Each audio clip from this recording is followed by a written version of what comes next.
মৌমাছির সমাজ ব্যবস্থা এবং কুরআনের ইঙ্গিত। সূরা নাহাল মৌমাছির সূরা।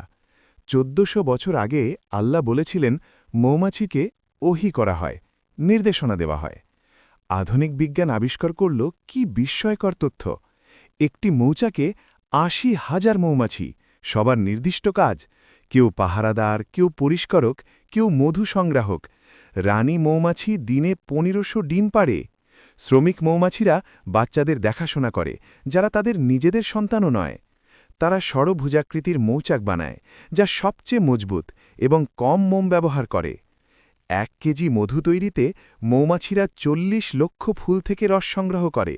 মৌচাকের তাপমাত্রা সবসময় ৩৪-৩৫ ডিগ্রি। তারা নিজেদের পাখা দিয়ে এসি করে। কোরআন বলেছিল মধুতে মানুষের জন্য রোগ নিরাময় আছে। আজ বিজ্ঞান প্রমাণ করেছে মধুতে অ্যান্টিব্যাকটেরিয়াল গুণ আছে। আল্লাহর সৃষ্টির মধ্যে কি নিখুঁত ব্যবস্থাপনা!